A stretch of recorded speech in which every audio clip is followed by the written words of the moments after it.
Bill, great to be back in your den. Yeah, the show must go on. We're making great progress. You recommend that after students produce a full lifecycle use case, high-level product specification, and quantify the value proposition, they go out and identify 10 more customers. Absolutely. I mean, when you have one data point, as good as that is, you can't have surety, and you really only have a starting point. So when you go out and get 10 more customers, you validate all those things that happened before. Your persona, your use case, your value proposition, even your total addressable market size and segmentation. So going out and getting 10 more customers is an incredibly important part of this whole process. It really takes us and moves us from one point much closer to the actual final solution. You stress that it's very important to go and find a homogeneous group of customers. And I suppose your recommendation to go and find 10 is a recommendation toward that goal of finding a homogeneous group around your persona. Right. We talked before about the definition of a market being similar product, similar sales cycle, and then word of mouth. So you have to get homogeneity in your group.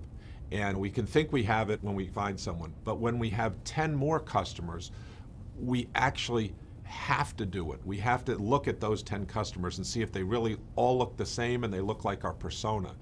And that's a forcing function to help it happen. I mean, in a B2B marketplace, this gives us very high certainty. In a B2C, it might not give us as much certainty, but it gives us much more certainty than a data point of 1. And I would imagine if you go out, find 10 more customers who confirm many of the key assumptions, that has to give you great confidence in your business. Remember, we're in inquiry mode here. And a lot of times this is a mistake that entrepreneurs make. They go out and try to find 10 people that confirm what they like. And that's not what we're looking to do here. In inquiry mode, we're looking to find 10 people just like our persona, and then see how much of what we believe is correct and how much of it needs to be refined and how much of it's invalidated. And so getting 10 more customers is not a confirmation exercise so much as it's a continuing spiraling to get to a better and better solution. Bill, I can imagine that at this point it must be really difficult to not cross this line between inquiry and advocacy. How do you do it? The reason that an entrepreneur starts a company is because they have great passion. They believe their idea is correct and it can change the world. So they launch into this, and then what we have to do is kind of pull the reins in a little bit and go, that's great to get started, but now we need to understand the role of primary market research. It's not to confirm what you believe, it's to modify and change and validate, invalidate as well. So what we do in our class is we have them sign what we call an honor and cherish agreement. And that agreement says that they will honor and they will cherish primary market research that they get when talking to customers.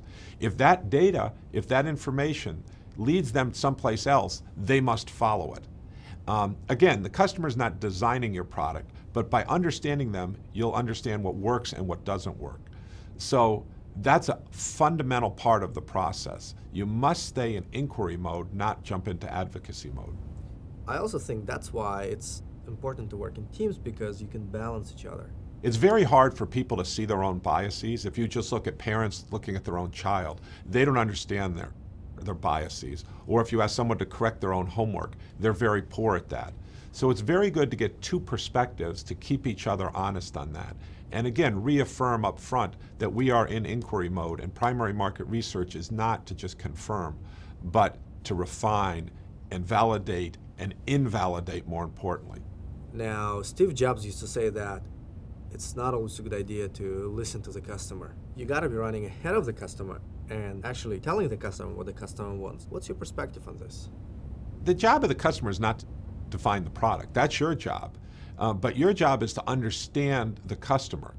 And that's really what Steve Jobs is saying. Your job is to understand what their needs and wants are and what will work and will not work for them. You don't ask the customer to design the product.